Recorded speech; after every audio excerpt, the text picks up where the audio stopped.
Como um navio chamado Inafundável acabou no fundo do mar em menos de 3 horas. Imagine o barulho dos martelos em Belfast, o cheiro do carvão e do óleo, e homens que carregavam no suor a ambição de uma era, construir algo maior que qualquer tempestade. No estaleiro Harland and Wolff, em 1909, o Titanic nascia como promessa e espetáculo, uma máquina de aço que havia de ser triunfo humano e símbolo de progresso. As peças se encaixavam sob luzes de arco, guindastes erguiam quilogramas de metal como se desafiassem o próprio oceano. Para muitos, aquele casco era mais que um projeto, era a comprovação de que a tecnologia podia domar a natureza. O lançamento público, em 1911, transformou o navio em mito. Manchetes o celebraram como obra-prima. Políticos, empresários e a imprensa repetiam a palavra segurança até que ela pareceu garantir destino. A bordo, o Titanic exibiu luxo sem pudor.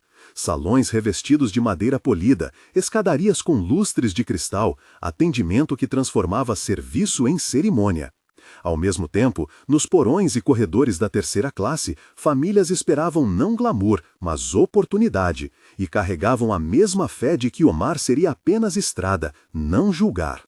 Essa convicção coletiva, essa complacência diante do risco, é a primeira consequência do mito, acreditar que um artefato dispensa cautela. Na manhã de 10 de abril de 1912, o embarque em Southampton parecia confirmar a narrativa de invencibilidade. O navio deixou portos sob aclamação, e nos dias de travessia, o Atlântico ofereceu um cenário enganoso, calmaria, céu limpo, passageiros distraídos por jantares e conversas. Mas o mar também enviou mensagens frias. Relatórios de icebergs chegavam pelo rádio. Eles não foram todos ignorados, mas não geraram a mudança de conduta que talvez salvasse vidas. A decisão de manter velocidade elevada, a rotina de vigilância e o peso do cronograma comercial criaram uma tensão que se aproximava silenciosa como a névoa. Se esta história está falando com você, inscreva-se e fica comigo até o fim. Vale a pena entender como mito e consequência se entrelaçam. À noite de 14 de abril, o relógio marcou 23h40, quando o que parecia apenas mais um som metálico espalhou-se pelos corredores. O impacto foi seco e tramado de incredulidade. Portas trancadas que rangiam, um estalo, o frio entrando por frestas que antes não existiam. Nos convexos inferiores, o trabalhador que havia construído aqueles cascos sentiu o que a teoria não permitia sentir. O aço cedeu onde não deveria. Nos salões, passageiros cuspiram fumaça e olharam ao redor, sem ainda entender. Nos porões da terceira classe, mães se levantaram agarrando crianças, percebendo apenas que algo estava errado, sem saber a dimensão do desastre. A explicação técnica é simples em sua brutalidade. Imagine o casco dividido por uma série de caixas internas, compartimentos estanques pensados para conter a água se o navio fosse perfurado. A confiança era de que, mesmo que alguns compartimentos fossem comprometidos, os índices de flutuação manteriam a embarcação à tona. No caso do Titanic, o iceberg rasgou a lateral em várias seções, e a água invadiu conjuntamente 5 desses espaços. A soma disso foi fatal. O projeto não previra essa extensão de dano. Não foi uma falha moral isolada, mas uma combinação de limitações técnicas, probabilidades subestimadas e uma sequência de eventos que transformaram a segurança anunciada em ilusão. Quando a necessidade de evacuação se impôs, o mito revelou outra consequência: uma estrutura de resgate concebida para um mundo menos complicado. Havia botes, muitos deles bem feitos, mas não em quantidade suficiente para todos. Capacidade para cerca de metade dos ocupantes embarcados naquela noite. A prática e as normas da época ainda não haviam acompanhado o ritmo das embarcações gigantes. O resultado foi a cena confusa e dolorosa de uma noite em que mulheres e crianças foram priorizadas segundo regras que, na pressa e no medo, se traduziram em separações e perdas. Oficiais tentaram organizar, mas sem um protocolo testado para aquele cenário, a ordem virou incerteza. E no meio do caos, surgiram momentos que permanecem como marcas de dignidade humana. A orquestra, chamada para acalmar, tocou enquanto o convés se enchia de ansiedade. Os músicos continuaram a executar canções, não por complacência, mas por uma decisão íntima de dar ritmo ao último gesto de normalidade. Thomas Andrews, o engenheiro-chefe a bordo, percorreu passagens, compreendeu o avanço das águas e mostrou uma calma prática que não podia reverter a física do rompimento.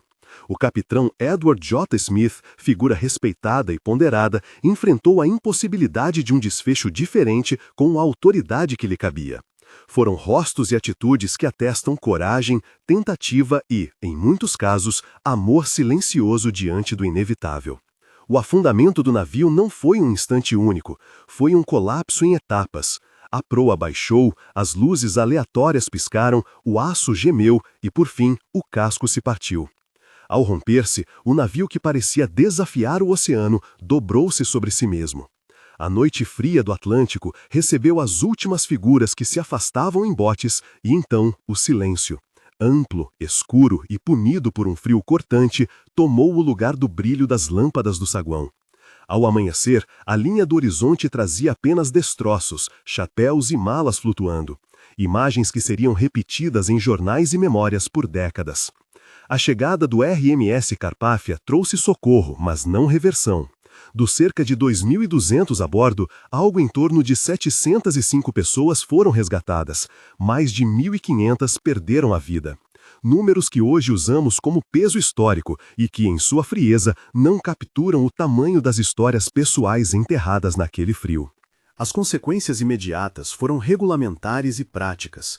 Reformas nas regras de segurança marítima exigiram botes suficientes para todos, vigílias de rádio obrigatórias e patrulhas de gelo mais coordenadas.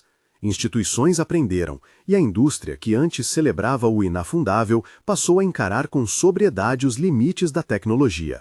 Mas a lição que fica ultrapassa normas técnicas. O Titanic expõe a vulnerabilidade do orgulho coletivo quando a confiança se torna substituta da vigilância. O mito da invencibilidade não apenas encobriu riscos, moldou decisões, protocolos e expectativas públicas. A tragédia mostrou que avanços monumentais precisam andar lado a lado com humildade institucional, com redundância nas medidas de segurança e com uma escuta constante às vozes que avisam.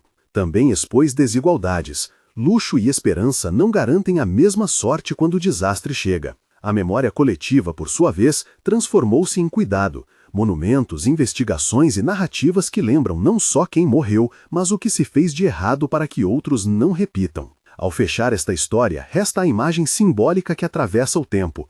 Um relógio parado marcando a hora de uma virada, um chapéu flutuando solitário no mar, a escadaria vazia do salão que outrora brilhou. Não foram só peças materiais que afundaram, afundou um modo de pensar que confundia tecnologia com infalibilidade.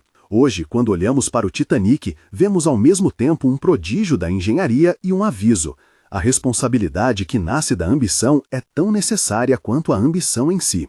Se essa história te tocou, conte nos comentários qual lição mais ficou com você. E se quiser entender como outras tragédias remodelaram normas e consciências, assista ao nosso vídeo relacionado sobre desastres que mudaram legislações. O link está na descrição. Que a lembrança das vítimas nos guie para decisões mais prudentes e humanas.